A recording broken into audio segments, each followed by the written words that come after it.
Bonsoir à toutes et bonsoir à tous. Bienvenue dans notre étude biblique de ce soir.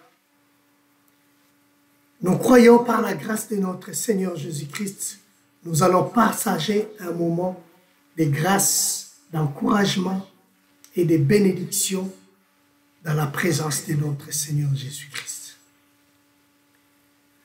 Je vous demanderai de là où vous êtes de prendre une bonne position, installez-vous paisiblement, ouvrez vos Bibles, prenez vos stylos, prenez vos cahiers, car ce soir, Dieu veut encore nous édifier au travers de sa parole. Eh bien, nous allons poursuivre notre belle étude sur la présence de Dieu dans la vie d'un chrétien. Et ce soir, nous arrivons à la fin de notre série sur cette thématique et nous croyons que nous avons été bénis et ce soir nous serons encore bénis. Sans plus tarder, je vous inviterai à prendre une position dans la présence de notre Seigneur Jésus-Christ, car nous allons recommander nos cœurs entre les mains du Seigneur, que lui seul puisse préparer nos cœurs à recevoir sa parole. Prions ensemble. Seigneur Dieu de gloire, je bénis ton nom parce que tu es le Dieu véritable, le seul Dieu grand et puissant. Et je bénis ton nom parce que tu es celui qui nous parle, et tu es celui qui nous enseigne, et celui qui va nous fortifier. Combien, Seigneur mon Dieu, nous sommes infiniment reconnaissants pour ta main puissante qui nous soutient et qui nous donne encore la force de rester dans ta présence. Parle à nos cœurs ce soir. Édifie-nous au travers de ta parole. Prépare nos cœurs, Seigneur mon Dieu, car nous avons faim et soif de toi. Oui, Père, nous avons besoin de comprendre. Nous avons besoin d'être instruits. Nous avons besoin de maîtriser. Nous avons besoin d'être enseignés. C'est pourquoi ce soir, nous sommes venus dans ta présence. Et nous croyons, Seigneur mon Dieu, qu'à travers ces moments, tu nous béniras, Seigneur mon Dieu, au travers de cette parole. Père, nous prions, Seigneur, pour nos cœurs. Nous prions, Seigneur, pour nos vies. Nous prions, Seigneur, que toi seul, tu puisses prendre le contrôle de toutes choses. Assiste-nous, Seigneur Dieu de gloire, car nous avons faim et soif de toi. Merci pour ton amour, merci pour ta fidélité et merci, Seigneur Dieu de gloire, pour ton esprit qui nous éclaire et qui nous donne la facilité de la compréhension de ta parole. Bénis ces moments, Seigneur mon Dieu, et je prie, Seigneur mon roi, pour tous ceux qui suivront cette vidéo en différé. Seigneur, laisse que cette vidéo soit une édification pour quelqu'un. Merci parce que tu le feras, Saint-Esprit. Bénis ton Église et bénis ton peuple qui se connecte. Et pour ceux qui sont connectés, bénis-le, Seigneur Dieu de gloire. Que ces instants soient réellement des moments d'édification, des moments, Seigneur mon, de révélation, des moments d'encouragement pour ton Église que nous sommes. Merci pour tout, dans les noms précieux de notre Seigneur Jésus-Christ. Amen. Frères et sœurs, que le nom du Seigneur soit béni. Bonsoir encore une fois de plus et bienvenue dans notre étude biblique de ce soir pour ceux qui viennent de se connecter. Eh bien, nous allons encore voyager sur cette série qui est intitulée « La présence de Dieu dans notre vie ». Comme nous l'avons dit tout à l'heure, nous sommes arrivés à la fin de notre enseignement. Et je suis sûr et je crois que ces enseignements ont vraiment été une bénédiction pour nous tous, et que Dieu seul soit glorifié. Alors ce soir, frères et sœurs, nous allons faire la synthèse de tout ce que nous avons dit dès le premier jour et de ce que nous avons dit le vendredi dernier. Et nous croyons par la présence de notre Dieu que nous allons passer des bons moments d'édification. Que le nom du Seigneur soit glorifié. Alors nous allons prendre notre texte de base dans Exode chapitre 33, le verset 15. Là où Moïse parle à Dieu, il lui dit, si tu ne marches pas toi-même avec nous, ne nous fais point partir d'ici. Si toi-même, tu ne viens pas avec nous, si ta présence ne nous accompagne pas, eh bien, nous ne bougerons pas de ces lieux.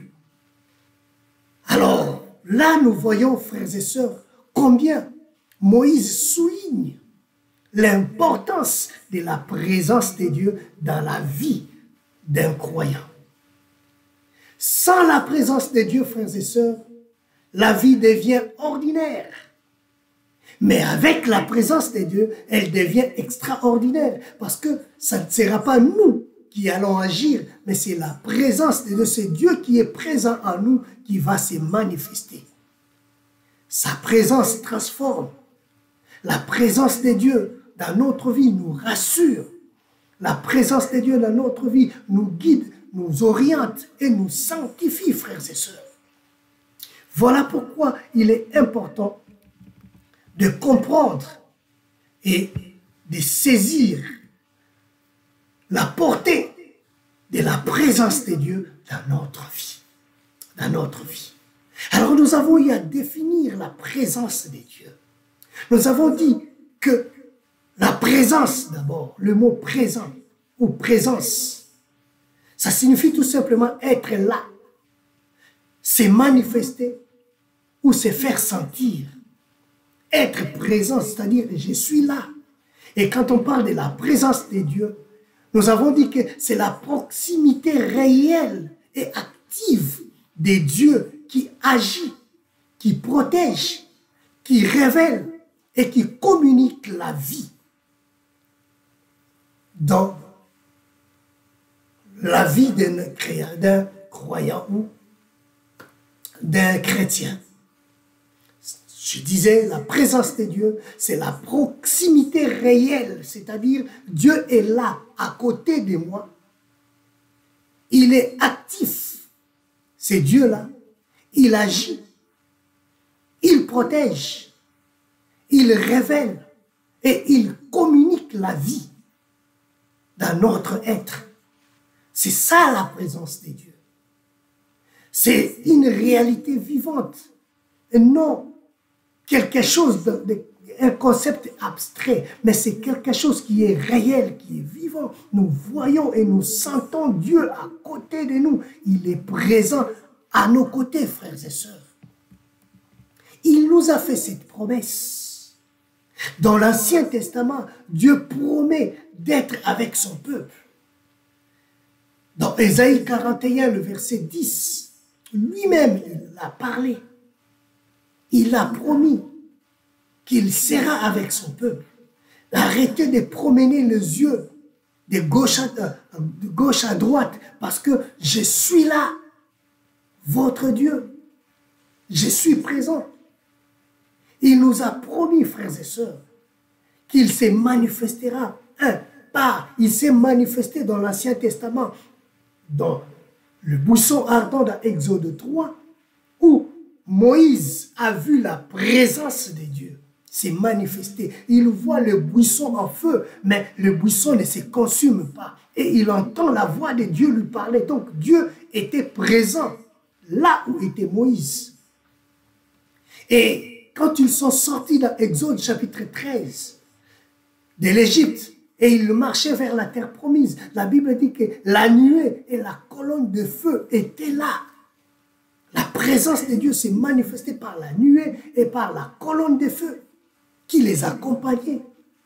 Et quand on a construit les tabernacles dans Exode 25, le verset 8, ou dans 1 Roi chapitre 8, le verset 10 à 11, lors du dédicace du tabernacle, eh bien, nous voyons combien, dans le dédicace du temple, pardon, nous voyons combien Dieu s'est manifesté. Il a manifesté sa présence. Le lieu saint était rempli de sa présence. Le lieu très saint rempli de sa présence. Donc, Dieu a promis avec son peuple et il s'est manifesté tout au long de l'Ancien Testament. Et sa présence était palpable et voire même visible parce qu'on voyait la présence de la nuée, on voyait la présence de la colonne de feu qui les accompagnait, frères et sœurs. Et dans le Nouveau Testament, Jésus-Christ nous dit que je suis avec vous tous les jours jusqu'à la fin du monde.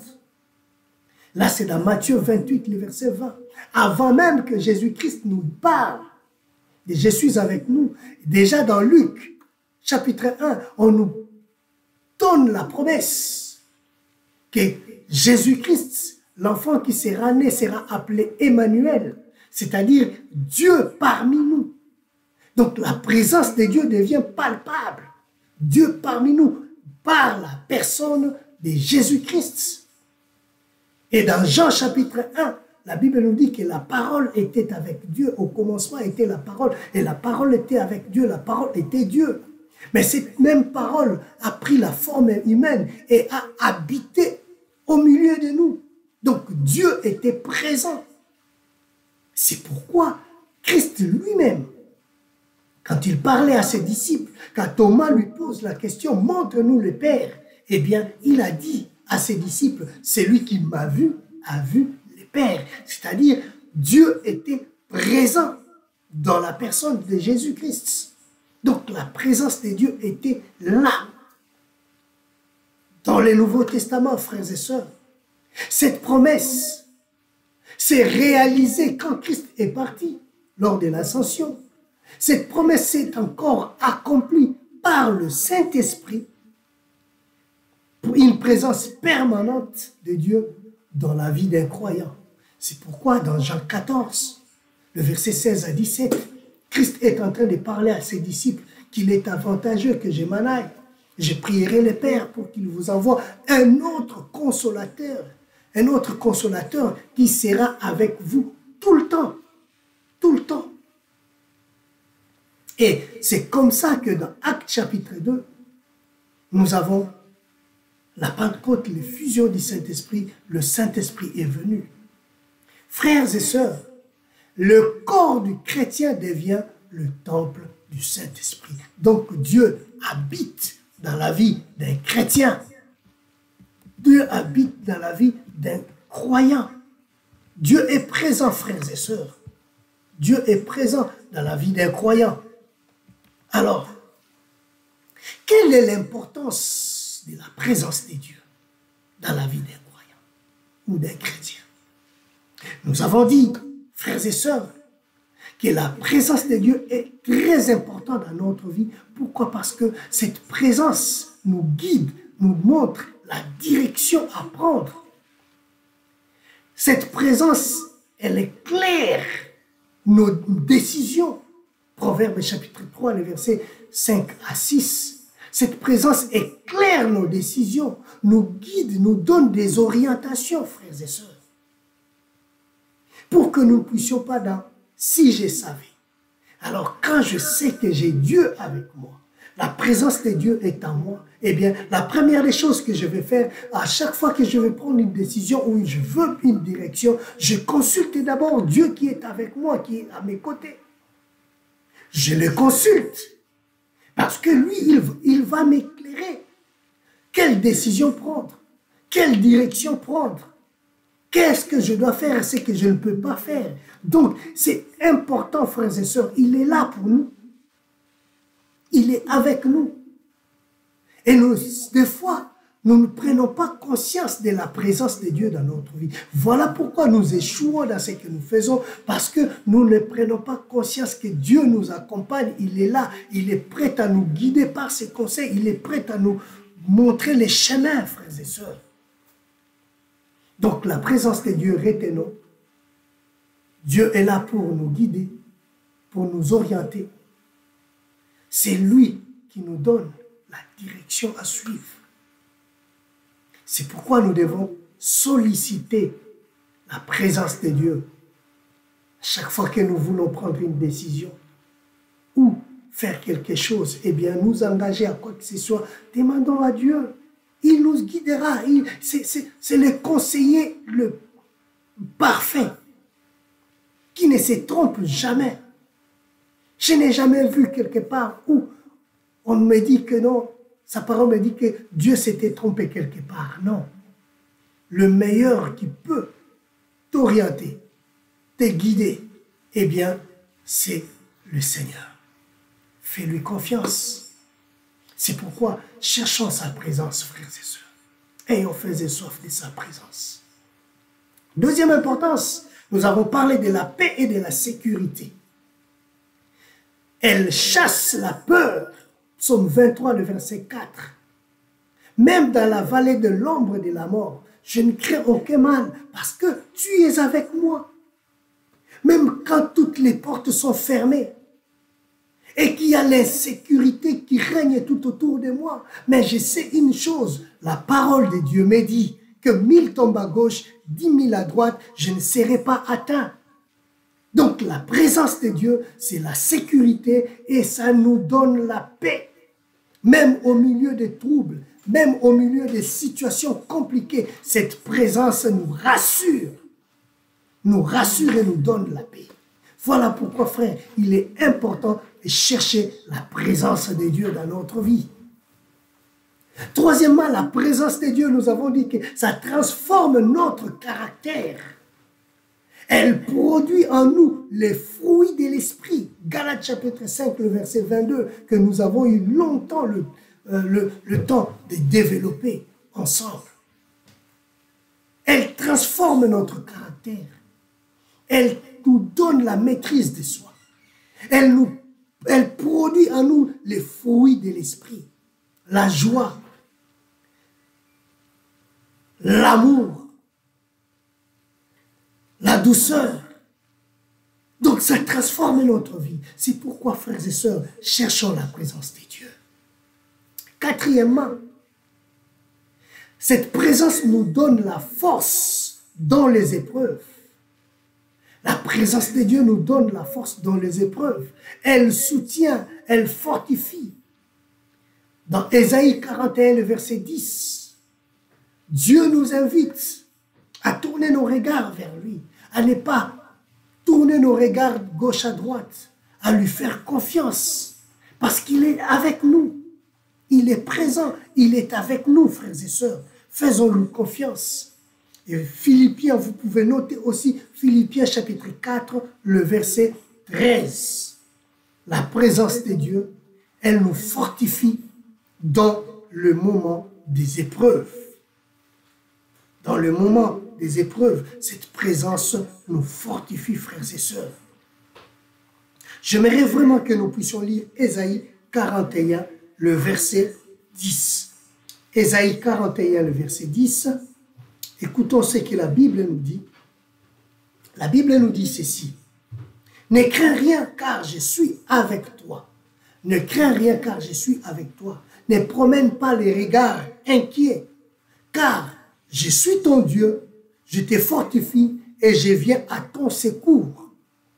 Je suis ton Dieu, je te fortifie et je viens à ton secours. C'est-à-dire, même pendant le moment des troubles, la présence de Dieu, nous sécurise, nous rassure, nous fortifie et nous donne la paix. Nous donne la paix. Ne crains rien car je suis avec toi. Donc, sachons-le que quand la présence de Dieu est là, nous ne sommes pas seuls. Dieu est avec nous. Du reste, nous n'avons jamais été seuls.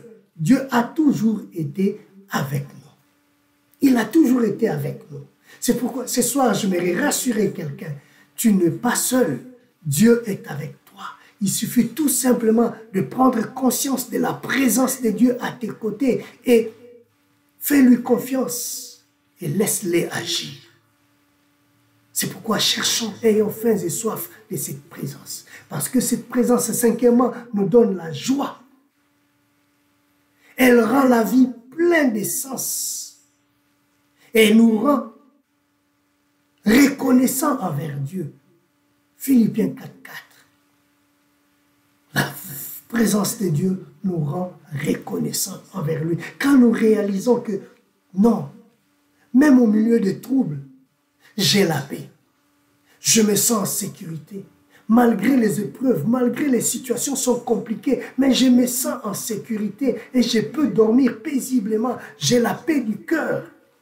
Non, je ne peux que louer ces dieux-là.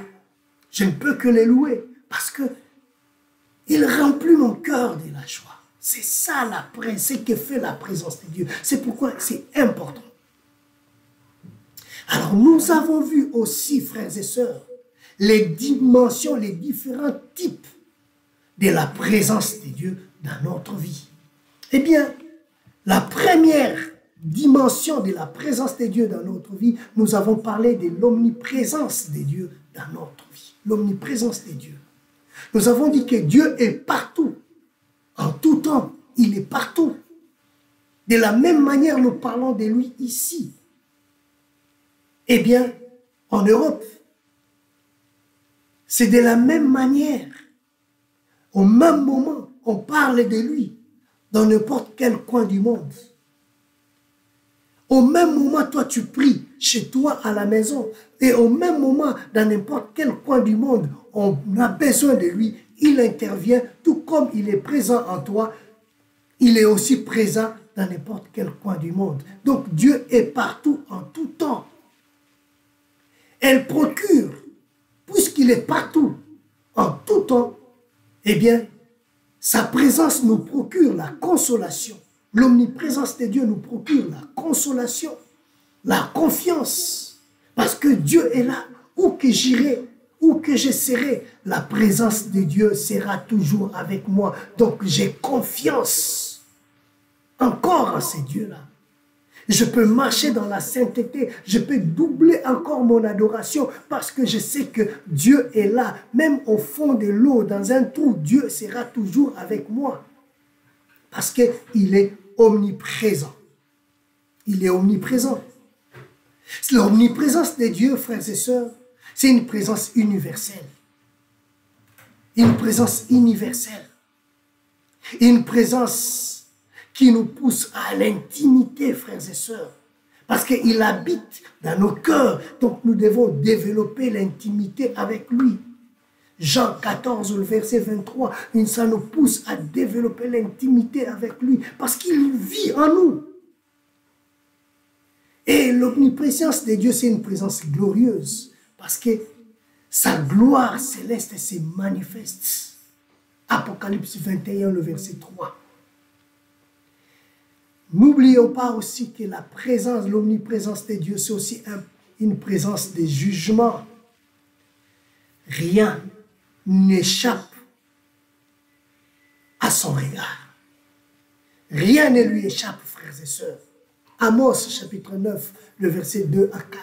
Rien n'échappe à ses regards. C'est pourquoi c'est un appel à la sainteté et à marcher à la crainte de Dieu. Deuxième type de présence, nous avons parlé de la présence relationnelle. Dieu ne veut pas seulement être partout, mais il veut aussi être avec nous et en nous. Voilà pourquoi 1 Corinthiens nous dit que nous sommes le temple du Saint-Esprit. Parce que Dieu veut habiter en nous. Dieu a créé l'homme pour que nous puissions développer une relation avec lui. C'est pourquoi la Bible nous parle dans Genèse, chapitre 1, 26-27, que la voix de l'Éternel parcourait le champ, le jardin chaque soir. Il venait parler avec Adam. Parce que Dieu veut une relation. C'est un Dieu relationnel. Et sa présence, c'est une présence relationnelle. Donc, il n'est pas là comme un figurant, mais il veut que nous puissions développer une relation d'intimité avec lui. Dans l'ancienne alliance, Dieu lui-même, il marchait au milieu de son peuple. Il marchait au milieu de son peuple. Et Jésus-Christ lui-même, c'est Emmanuel, Dieu avec nous. Matthieu 1, 23. Le Saint-Esprit atteste encore que Dieu demeure en nous. Romains chapitre 8, le verset 15 à 16. Nous sommes le temple du Saint-Esprit, frères et sœurs. Dieu demeure à nous. Le but final de cette présence relationnelle, eh bien, est que Dieu, que nous puissions établir une relation avec ces dieux-là. Voilà pourquoi nous pouvons lui parler librement. Nous pouvons avancer vers lui librement parce qu'il veut que nous puissions être avec lui, développer cette intimité avec lui. Il est notre Père et nous sommes des enfants, des filles et des filles de Dieu. Alors, puisqu'il est notre papa, nous pouvons lui parler librement. C'est cette relation-là que Dieu veut voir. Quand j'ai besoin de lui parler, je n'ai pas besoin de protocoles. Je peux, où que je sois, je peux lui parler parce que je sais qu'il est omniprésent, il est là, il m'écoute. Il est aussi prêt à me répondre parce que c'est une présence active qui agit.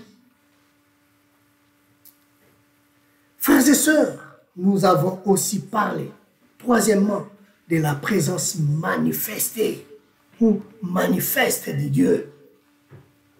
Dieu rend sa présence perceptible et tangible. C'est-à-dire la présence de Dieu, nous pouvons les sentir, nous pouvons voir les réactions de la présence de Dieu.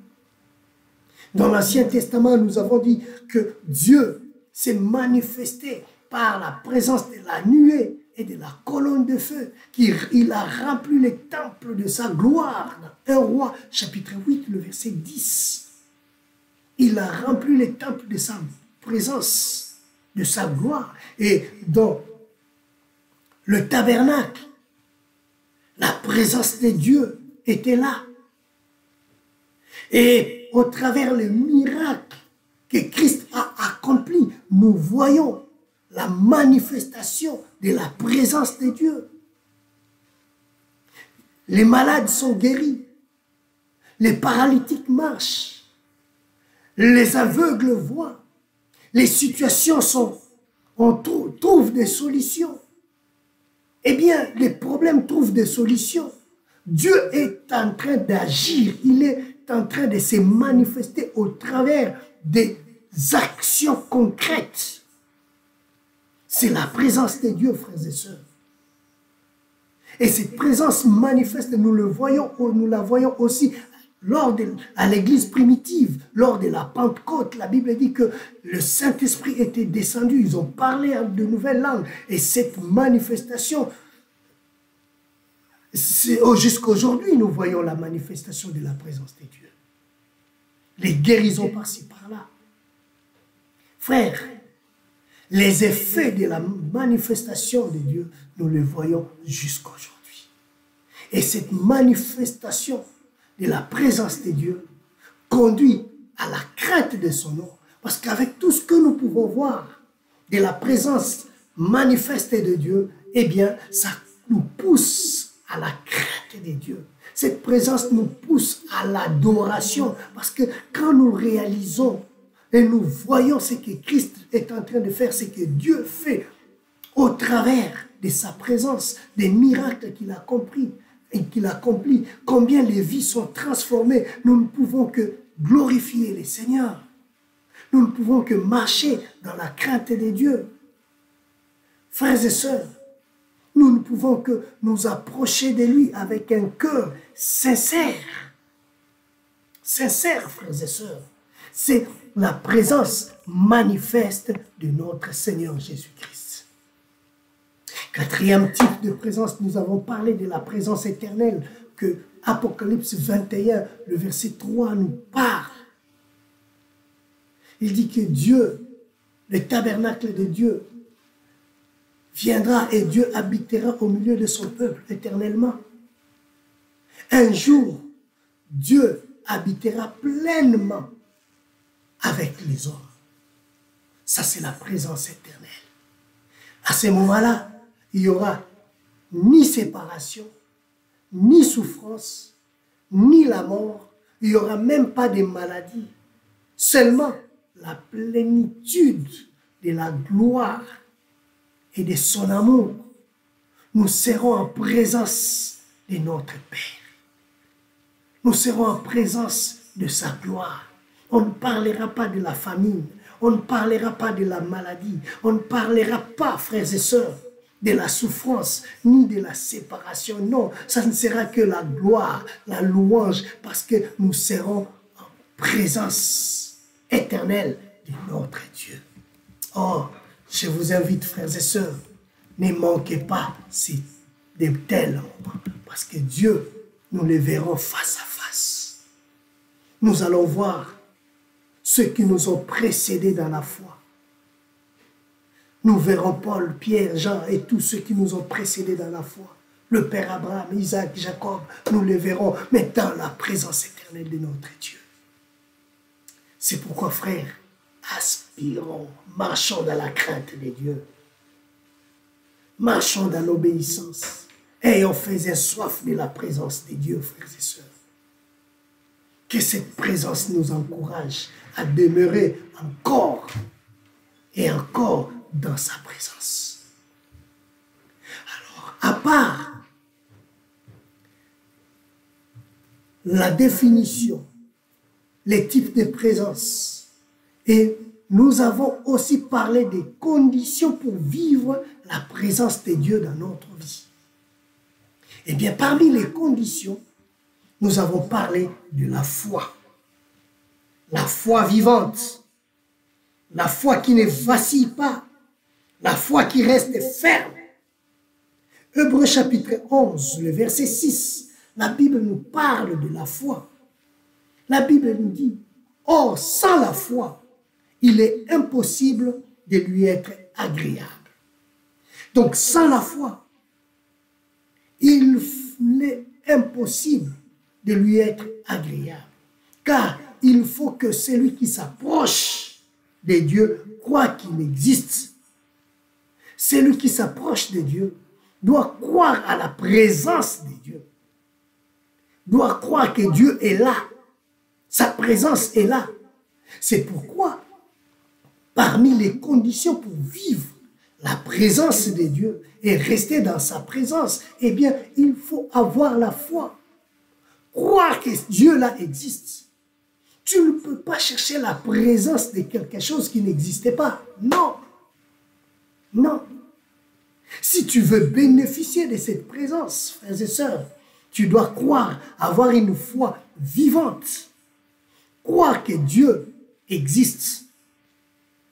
Croire que Dieu existe. Parce que sans la foi, il est impossible de vivre la présence manifeste de Dieu.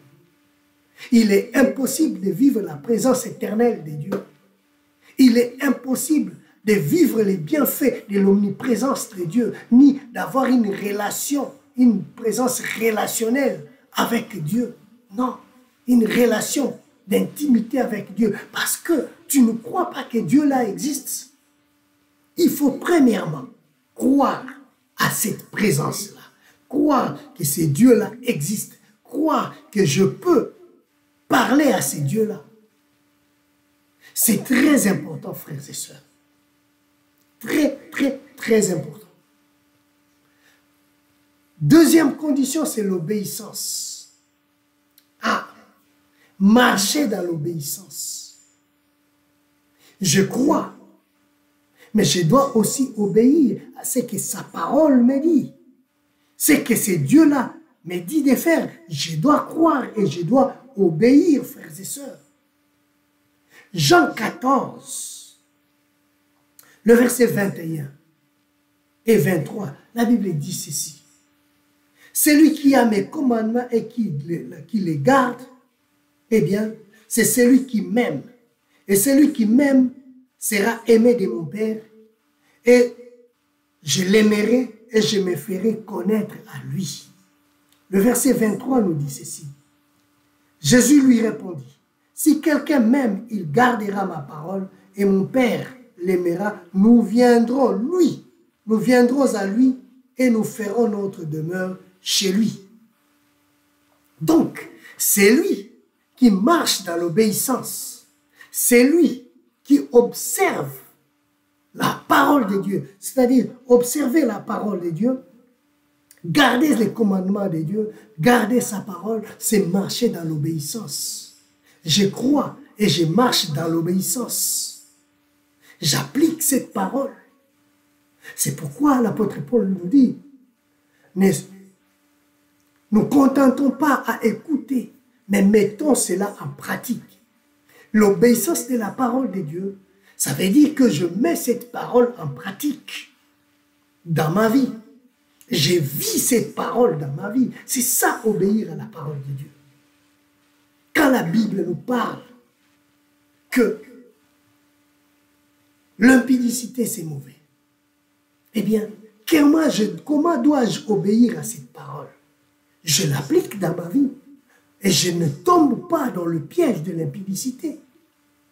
Si la Bible me demande de ne pas faire ça, ça ou ça, je dois l'appliquer moi-même dans ma vie. Si la Bible me demande, la parole me demande de marcher dans la sainteté, eh bien, d'observer la crainte de Dieu, je dois appliquer cela dans ma vie. La parole ne doit pas rester au niveau théorique, non.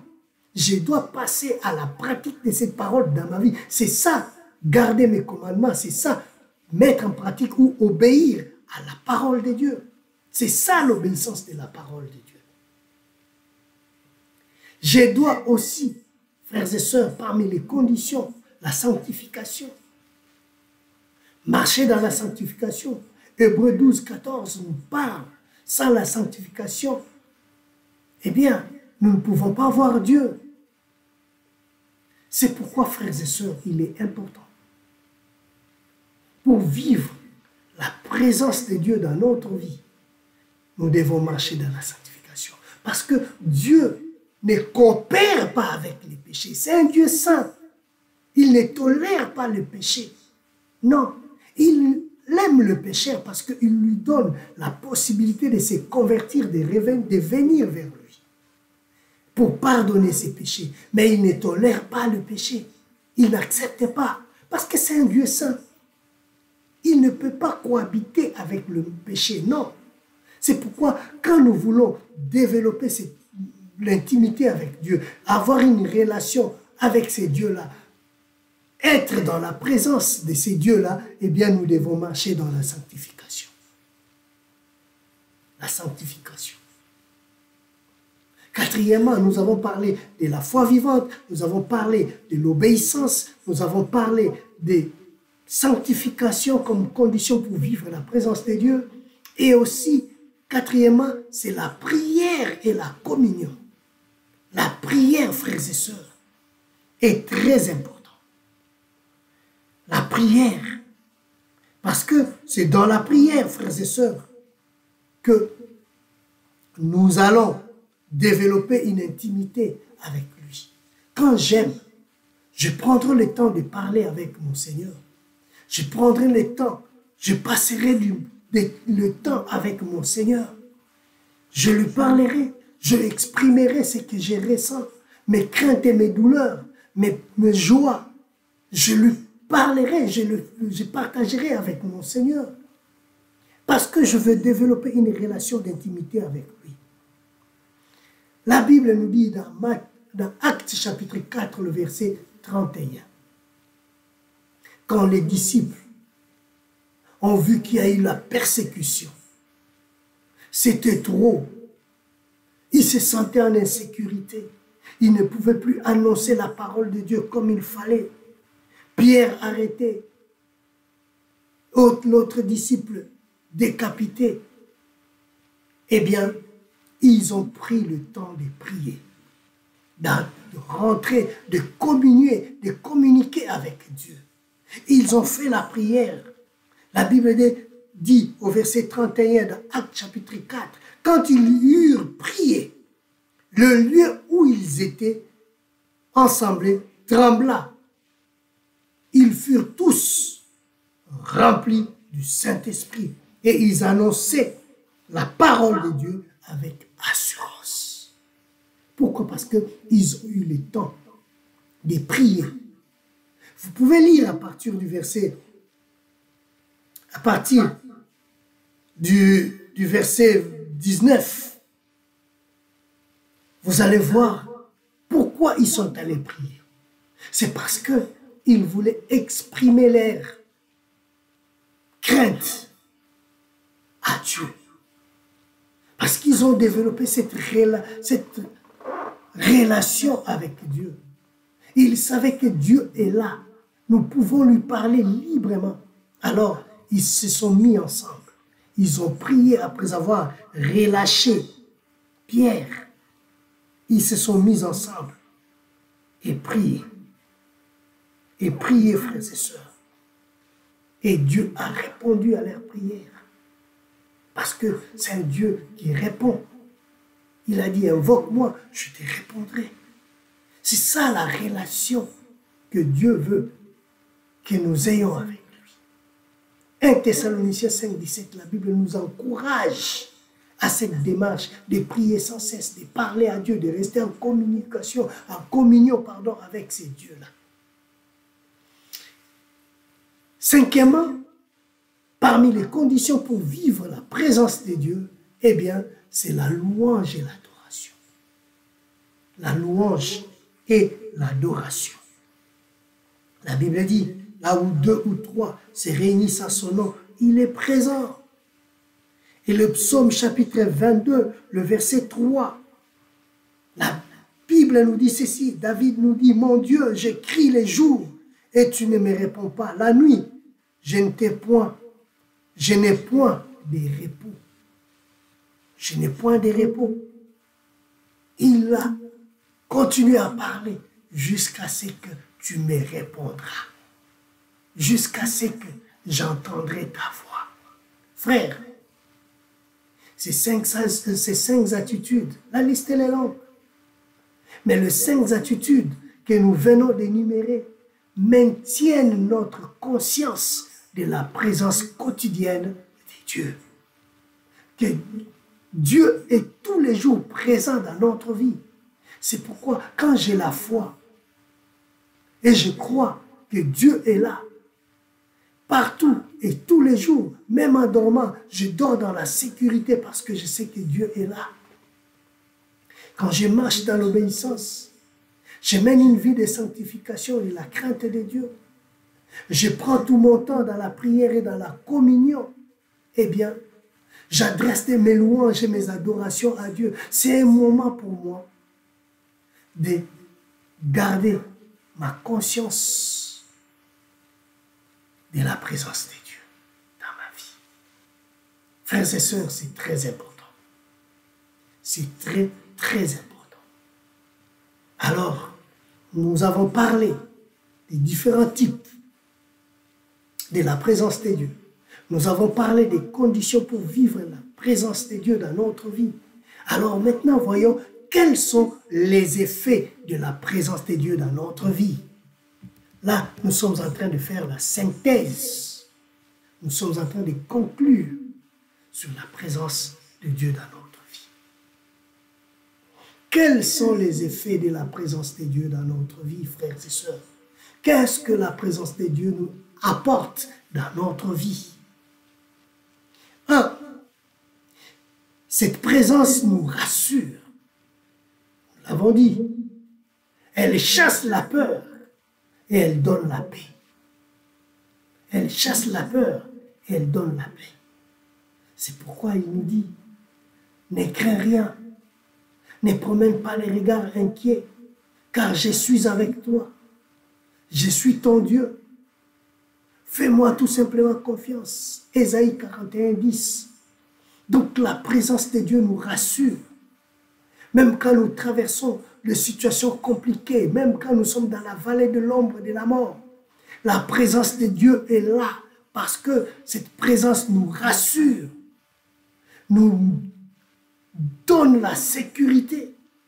Ça, c'est le bienfait, les effets de cette présence dans notre vie. Ah oui. Deuxièmement, nous avons dit que cette présence nous fortifie, nous donne le courage, nous donne l'assurance. Comme dans Josué chapitre 1, le verset 9. Cette présence nous donne l'assurance. Dieu lui-même dit, je serai avec toi. Donc Josué peu importe là où foulera la plante de ton pied, sache-le que je te donne en possession parce que je suis avec toi. Tu ne combattras pas tout seul, je combats avec toi. Donc la présence de Dieu nous rassure. Et quand elle nous rassure, quand elle nous donne le courage et l'assurance, ça nous fortifie. Ça nous fortifie, frères et sœurs. C'est pourquoi Josué pouvait combattre et faire asseoir les enfants d'Israël dans les territoires que Dieu leur avait promis. Parce que la présence de Dieu était là. C'est la même présence que Christ nous a promis en disant « Je suis avec vous jusqu'à la fin du temps. Frère, ma sœur, nous ne sommes pas seuls. Christ est avec nous. Et il sera avec nous jusqu'à la fin du temps. Le Saint-Esprit, le consolateur par excellence, est aussi avec nous. Il reste en permanence. En plus, le Saint-Esprit fait sa demeure en nous. Nous sommes le temple du Saint-Esprit. Donc, quand nous sommes faibles, il est là pour nous fortifier. C'est pourquoi l'apôtre Paul pouvait dire « Je puis tout par celui qui me fortifie ». Qui est celui qui le fortifie si ce n'est que la présence de ces dieux-là à côté de lui et dans sa vie? C'est cette présence-là qui le fortifiait. Malgré les épreuves, malgré les arrestations, mais cette présence lui donnait le courage d'annoncer la parole de Dieu. Même devant le roi, il avait les yeux tournés vers la présence de Dieu. C'est pourquoi il pouvait parler avec assurance, parce qu'il savait que Christ est là. Frères et sœurs, sois encouragés par la présence de Dieu dans ta vie. Troisièmement, nous avons dit que la présence de Dieu nous guide et nous enseigne. Ah oui, il est clair. Dieu éclaire nos pas. Sa présence, c'est comme une lampe. Sa présence, c'est une lampe à nos pieds. Il éclaire nos sentiers. Quand tu marches avec Dieu, et sa présence est là pour nous guider et pour nous conduire. Quatrièmement, la présence de Dieu nous console. C'est une grande consolation, la présence de Dieu. Des fois, quand nous traversons des moments difficiles, des fois les mots qui viennent de nos frères et sœurs ne suffisent pas pour nous relever et pour nous consoler. Seule la présence de Dieu à nos côtés nous réconforte pendant le temps des épreuves. Seule sa présence nous édifie et nous console. Cette présence nous donne la force, frère, et de nous relever pour que nous puissions continuer la marche. La marche.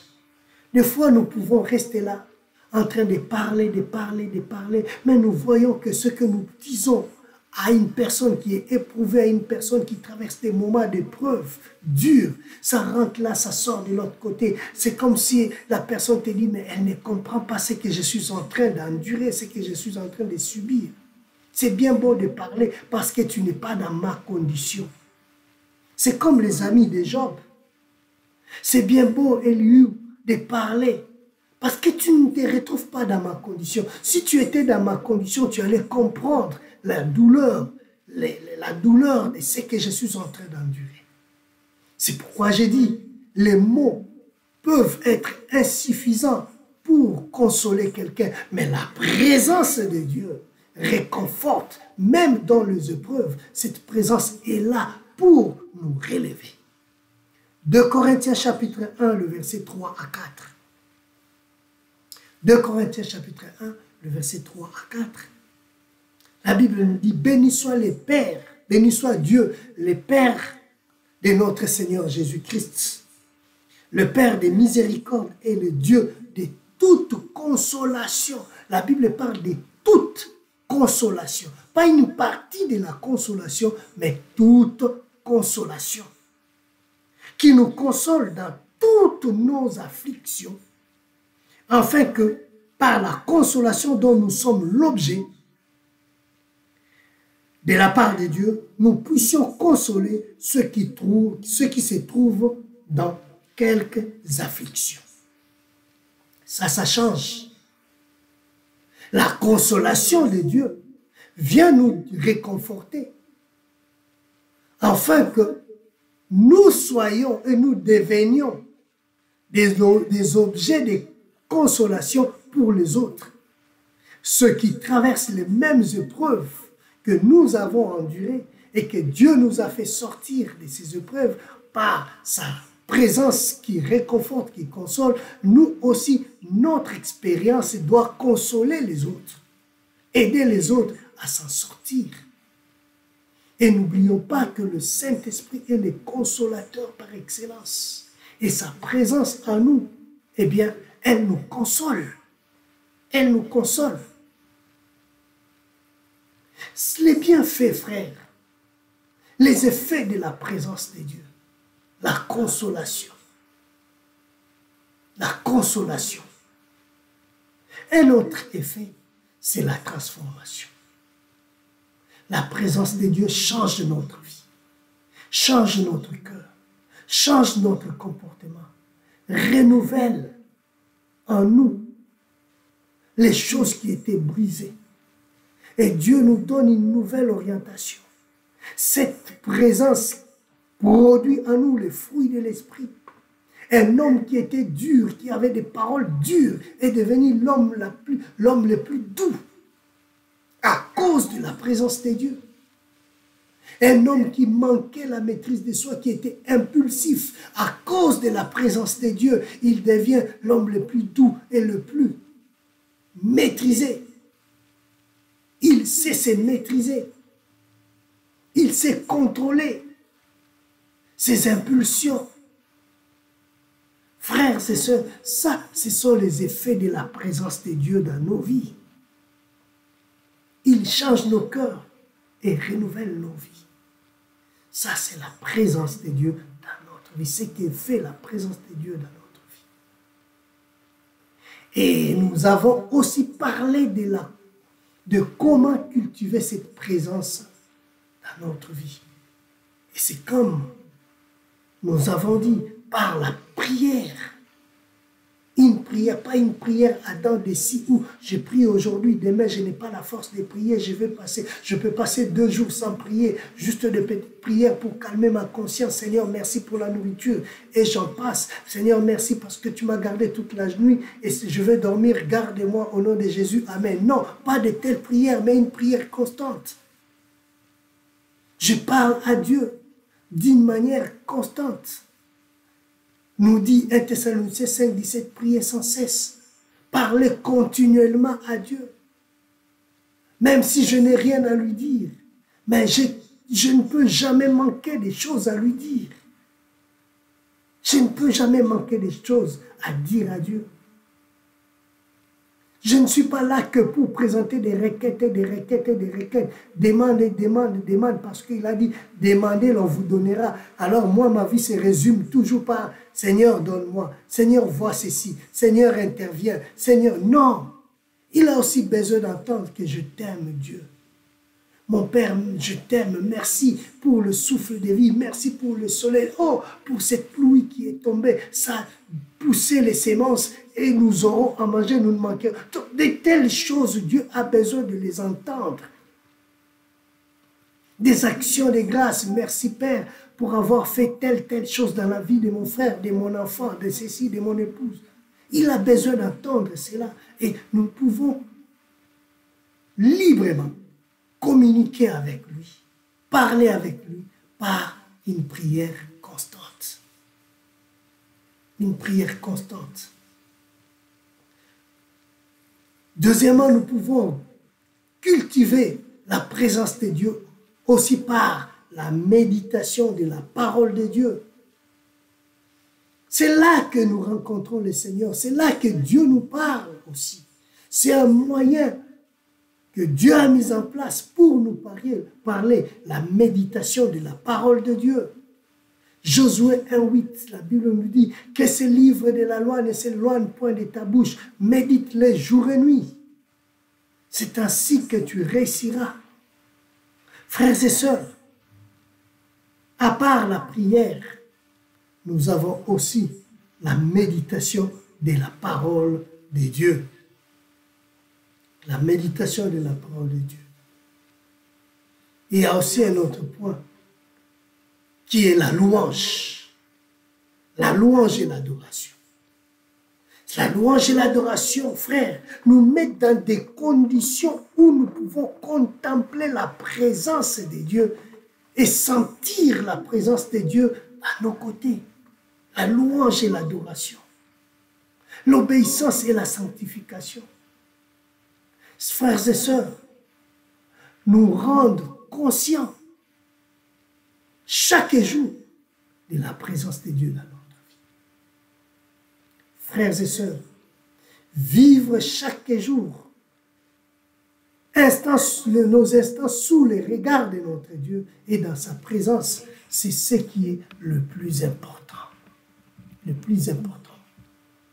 Alors, les exigences de cette présence, la sainteté, avoir du temps pour Dieu, avoir le temps pour Dieu.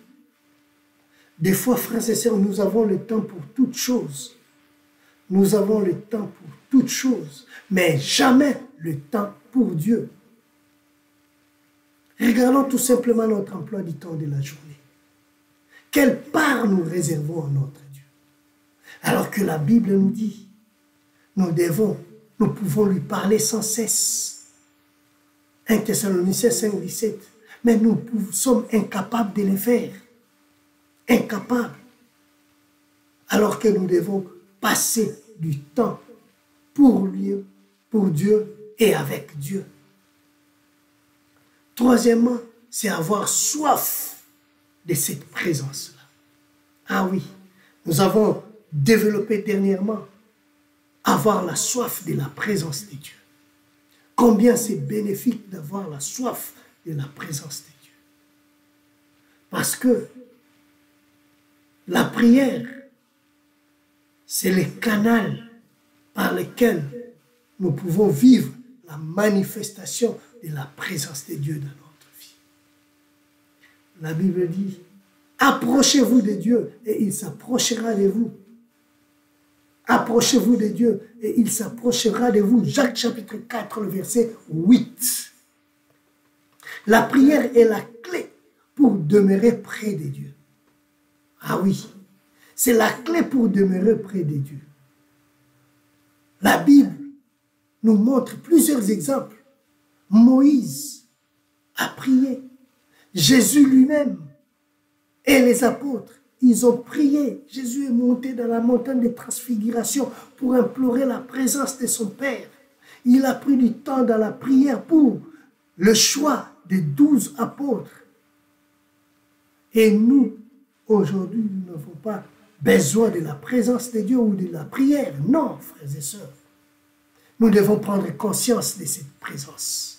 Et cette présence, si nous prenons conscience de cela, la prière attire la gloire et la force de Dieu dans notre vie. Père, frère, pardon, ma sœur, laisse que nous puissions chercher la présence de Dieu au travers de la prière. Développons, frères et sœurs, une communion constante et demeurer en lui. La Bible nous dit, nous ne sommes pas de ceux-là qui s'écartent pour se perdre, mais nous sommes de ceux-là qui restent, qui demeurent,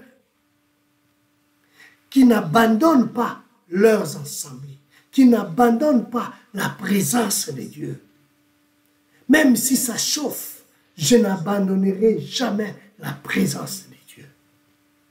Même si ça ne va pas, je ne laisserai pas la présence de Dieu. Je ne sortirai pas hors de la présence de Dieu. Parce que je sais que dans cette présence, j'ai la sécurité, j'ai la paix. Dans cette présence, Dieu m'oriente et Dieu me guide. Demeurez en moi et je demeurerai en vous. Jean 15, le verset 4. La présence de Dieu, c'est vie chaque jour dans la méditation, dans la louange, dans l'écoute du Saint-Esprit et dans l'obéissance. Et dans l'obéissance.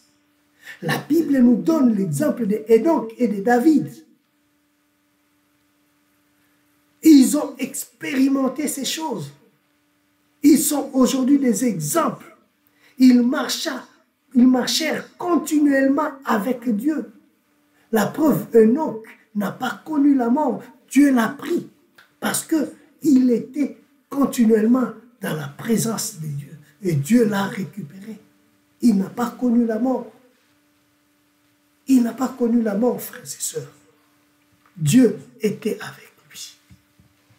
C'est pourquoi, frères, sans la présence de Dieu, oh, nous ne pouvons que nous attirer des ennuis. Des ennuis, frères et sœurs. C'est pourquoi aspirons, cherchons la présence de Dieu dans notre vie. Cherchons la présence de Dieu. Oui. La prière.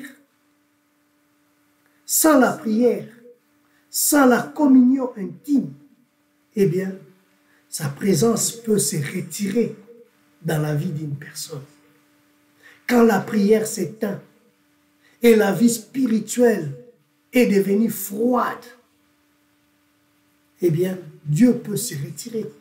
Quand nous n'avons pas la crainte de Dieu, et si nous ne vivons pas dans la vie de sanctification, Dieu peut retirer sa présence. Nous avons l'exemple de Samson, frères et sœurs. De Samson. La présence de Dieu était là. Mais Samson, quand il a désobéi, eh bien, l'Esprit de Dieu était retiré de lui. Et Samson a fini sa vie, eh bien, comme un prisonnier dans le camp des Philistins. C'est pourquoi, frères et sœurs, veillez et priez afin que vous ne tombiez pas dans la tentation. Veillez et priez. Cherchons continuellement la présence de Dieu. Veillons à cela pour que nous ne puissions pas tomber comme Samson. Pour que nous ne puissions pas tomber comme les autres, mais que Dieu préserve notre vie. Et qu'au travers, Seigneur mon Dieu, c'est temps que nous puissions réellement chercher la présence de Dieu dans la prière. N'oublions pas que Jésus-Christ est le modèle parfait de la présence de Dieu. Il s'est retiré dans le désert pour prier, Jésus-Christ nous dit, Luc chapitre 5, le verset 16. Il s'est retiré dans la prière. Jésus vivait dans une communion constante avec le Père. C'est là qu'il puisait, sa force, sa puissance. C'est là qu'il puisait, frères et sœurs, la paix dans sa vie. C'est pourquoi, frères et sœurs, il avait des directions. C'est là qu'il prenait des directions quand il était dans la présence de Dieu. Il en avait besoin, comme nous aussi, nous avons besoin de la présence de Dieu. Frères et sœurs, que le Seigneur nous soutienne, que le Seigneur nous fortifie. Oui, la présence de Dieu. Demeurons dans l'obéissance, frères et sœurs. Demeurons dans l'obéissance. Alors, la présence de Dieu dans le cœur et dans la vie d'un chrétien, elle n'est pas un simple concept. Non, ce n'est pas quelque chose d'abstrait, mais c'est une expérience vivante que chaque croyant doit expérimenter. Aspirons, cherchons, ayons soif de cette présence, frères et sœurs. C'est quelque chose que nous devons chercher à expérimenter, à vivre cette présence. Dieu est partout. Il est avec nous. Il se manifeste. Et il sera continuellement ou éternellement avec nous. C'est la présence éternelle. Il sera avec nous avant qu'on arrive à la présence éternelle, c'est-à-dire il sera éternellement avec nous, nous devons bénéficier, frères et sœurs, de la présence manifeste, de la présence relationnelle et de son omniprésence. Prenons conscience de la présence de Dieu dans notre vie. Dieu ne veut pas seulement que nous puissions parler de lui comme si c'était un Dieu très loin. Dieu ne veut pas que nous puissions rester avec cette image-là. Quand nous regardons au ciel, Dieu est tellement loin, là au ciel, couvert de nuages. Et il vit au-delà des nuages. Quand vous prenez l'avion, vous traversez les nuages, est-ce que vous voyez Dieu? Non. Non. Mais Dieu est partout. Si nous prenons conscience que Dieu est partout, et que ce Dieu-là veut vraiment que nous puissions vivre une relation avec lui, et que ce Dieu-là, nous pouvons expérimenter sa présence manifeste, eh bien, ça changera notre façon de vivre notre foi. De vivre notre foi chrétienne. Et c'est ce que Dieu veut, frères et sœurs. Que notre façon de vivre notre foi chrétienne change à cause de la conscience que nous avons de sa présence. Si nous sommes conscients de cette présence et si nous cherchons, frères et sœurs, à expérimenter cette présence dans notre vie, si nous sortons de cette zone où nous croyons que Dieu est loin de nous, il est au-dessus de nous, il transcende, ou un Dieu qui vit dans la transcendance, eh bien, nous n'allons pas expérimenter la vraie vie chrétienne. Nous n'allons pas expérimenter la grâce et la bonté de Dieu dans notre vie. Alors prenons conscience que Dieu est là. Dieu est présent. Il est vivant. Il est à nos côtés. Chaque jour, nous bénéficions de sa grâce et nous marchons avec lui. Que les conditions soient bonnes ou pas, que la situation soit bonne ou pas, que les circonstances soient mauvaises ou bonnes, eh bien, Dieu est toujours présent à nos côtés. Il est toujours présent à nos côtés. Il veut que nous puissions prendre conscience de cette présence. Frères et sœurs, croyez-moi. Croyez-moi. Si nous prenons conscience de cette présence et si nous réalisons et vivons les différents types de présence de Dieu dans notre vie, eh bien, notre vie chrétienne ne sera plus la même. Ne sera plus la même. Nous allons vivre, même pendant le moment de trouble, nous aurons la paix. Parce que la présence de Dieu est là pour nous rassurer. La présence de Dieu sera là pour nous orienter, nous diriger, nous conduire. La présence de Dieu sera là pour nous rassurer, pour nous sécuriser. Du reste, lisez Psaume 91. Vous allez vous rendre compte de la présence, de ce que fait la présence de Dieu. Psaume 91. Là, ça résume vraiment ce que fait la présence de Dieu dans notre vie. Psaume 91. La Bible nous dit ceci. Écoutons tout simplement l'introduction de ce psaume 91 et nous allons nous rendre compte des effets de la présence de Dieu dans notre vie. Celui qui demeure sous l'abri du Très-Haut repose à l'ombre du Tout-Puissant. C'est-à-dire, déjà, quand tu prends conscience de la présence de Dieu et tu vas demeurer sous son abri, c'est-à-dire, tu prends la présence de Dieu comme ton parapluie et tu te réfugies, tu te reposes sous sa puissance. Eh bien, la Bible nous dit ceci. Il te délivre du filet de l'oiseleur. Il te délivre. Pour tous ceux qui te veulent du mal, Dieu est capable de te délivrer à cause de sa présence. Du reste, nous dormons la nuit. Mais Dieu ne dort jamais. Il veille sur nous. Et pendant que les autres sont en train de former des projets contre nous, Dieu, qu'est-ce qu'il fait? Il déjoue leurs projets. Il nous délivre de leur filet. Parce que nous sommes dans sa présence. Dans sa présence. Dieu nous couvre.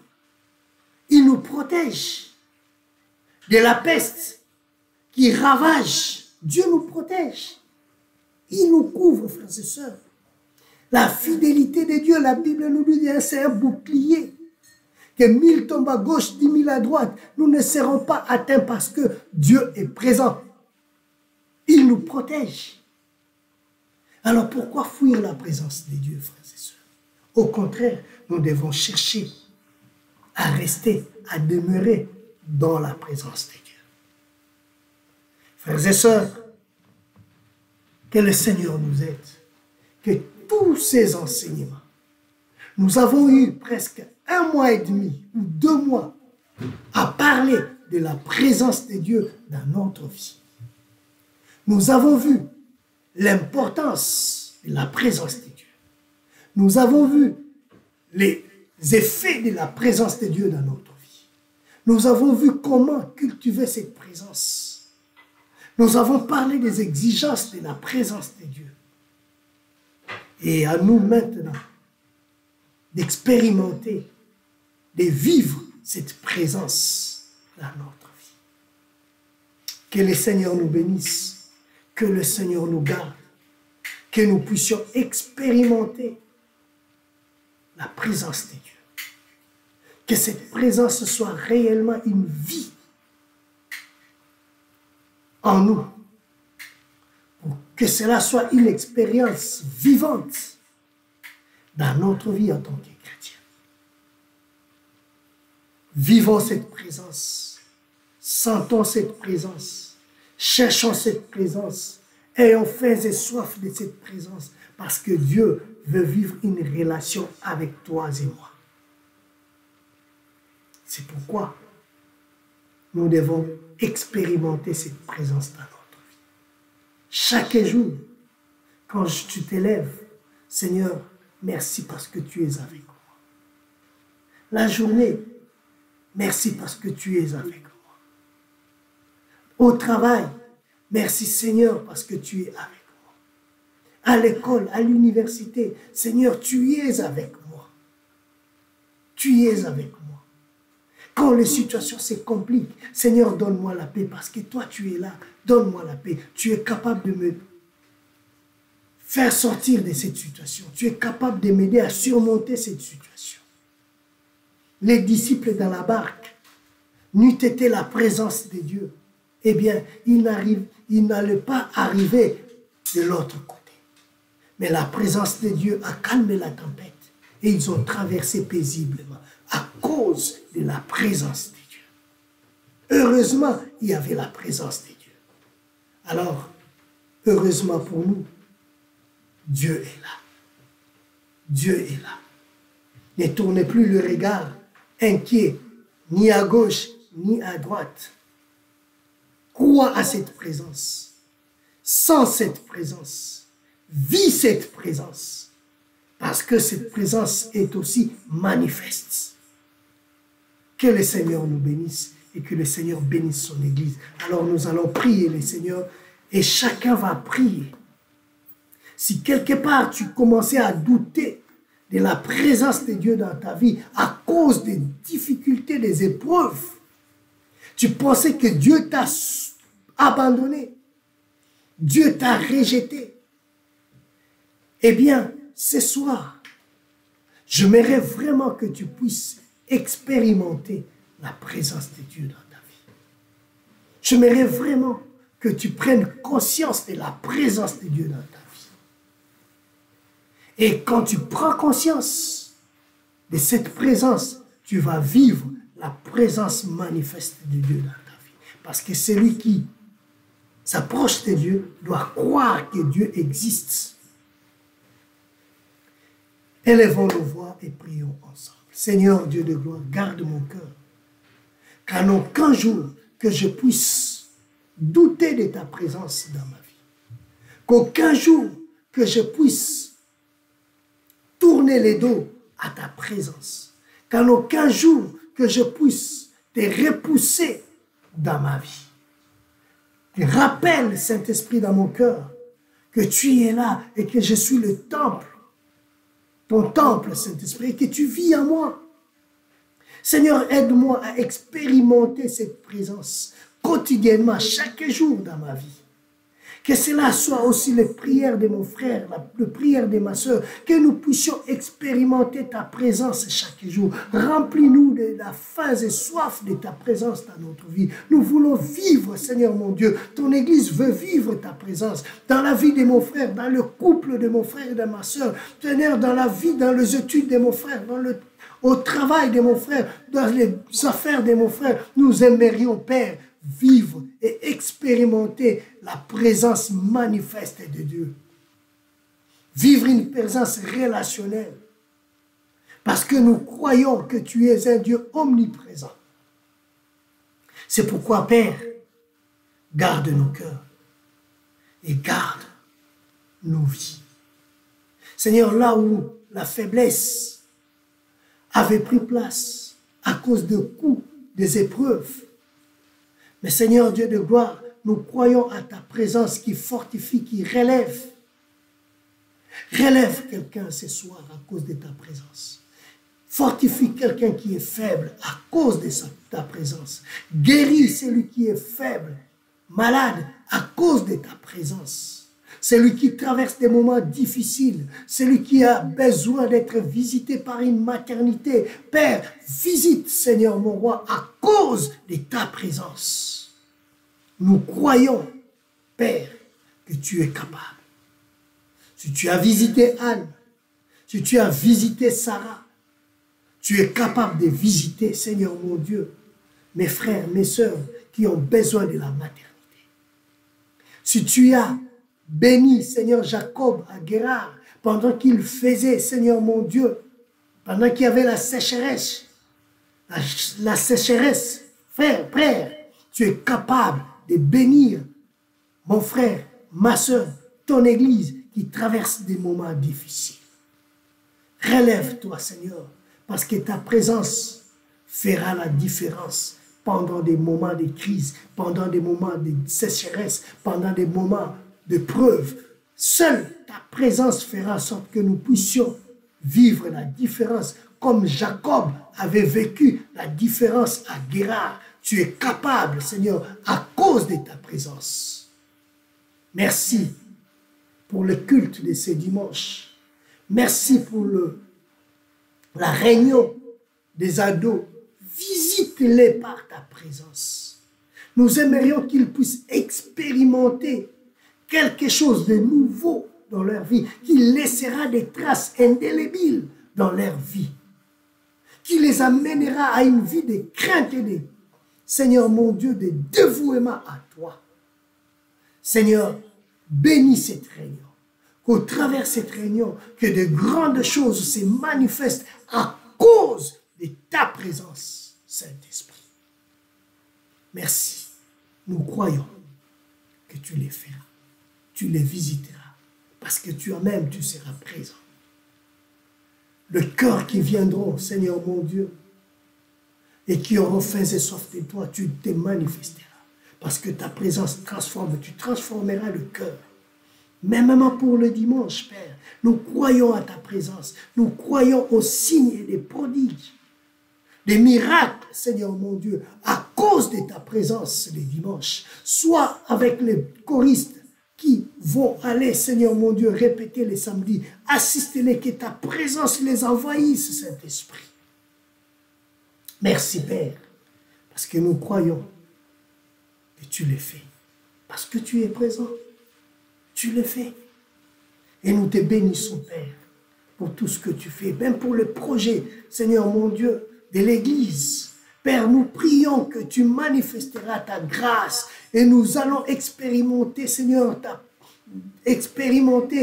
présence, Seigneur, dans ces projets de l'Église. Père, s'il faut toucher le cœur des autorités, toucher le cœur des banquiers, toucher le cœur, Seigneur mon Dieu, des uns et des autres, pour que nous puissions contribuer à bâtir pour toi un temple où les générations futures viendront adorer et célébrer l'Éternel, eh bien, nous sommes prêts, Seigneur mon roi. Accompagne-nous par ta présence dans ces projets. Et nous te prions pour tes serviteurs, le pasteur Noëlla et Mamina, qui sont en déplacement au Canada, Père, assistez-les.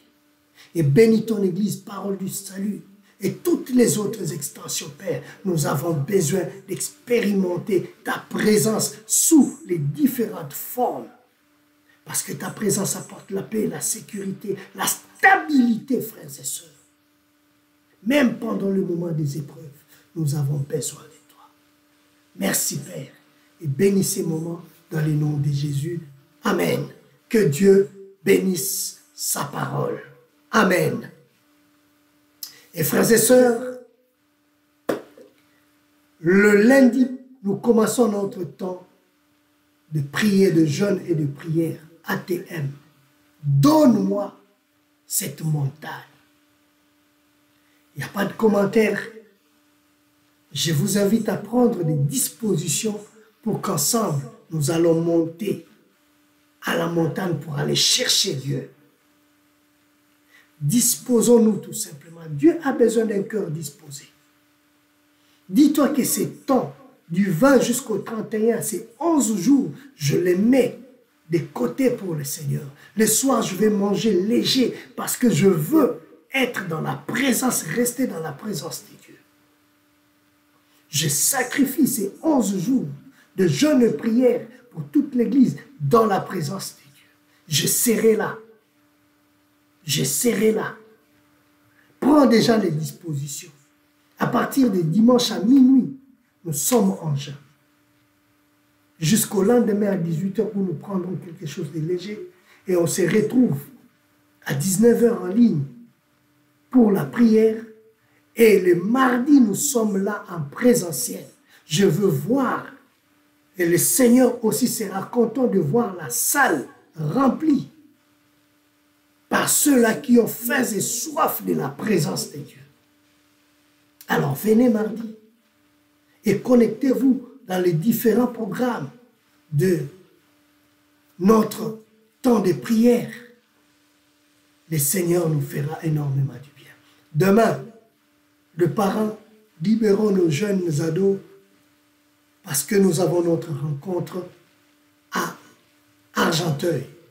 À partir déjà de 13 h, ils seront là pour la mise en place et à 14 h pile, on commence notre réunion. Ils commencent les réunions et nous serons là avec eux.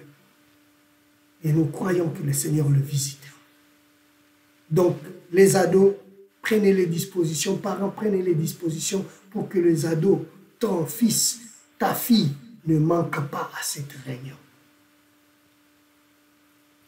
Les dimanches, nous avons notre culte. Invitez, frères et sœurs. Les choses sont en train de bouger, alors invitez les autres pour qu'ils viennent bénéficier aussi de la grâce de Dieu, de la présence de Dieu. Invitez vos frères, vos amis, afin qu'ils viennent bénéficier de la présence de Dieu. Alors, on se donne rendez-vous les dimanches à 10 h pour les ouvriers et ceux qui veulent venir prêter main à l'organisation de ces cultes. Eh bien, venez, soyez là déjà à 8 h 30 pour que nous puissions arranger la salle, le matériel, pour que nous puissions préparer le culte ensemble, dans la prière et aussi au niveau matériel. Que Dieu vous bénisse. On se retrouve les dimanches et les ados demain. Que la grâce de Dieu soit avec nous tous. Que Dieu vous bénisse.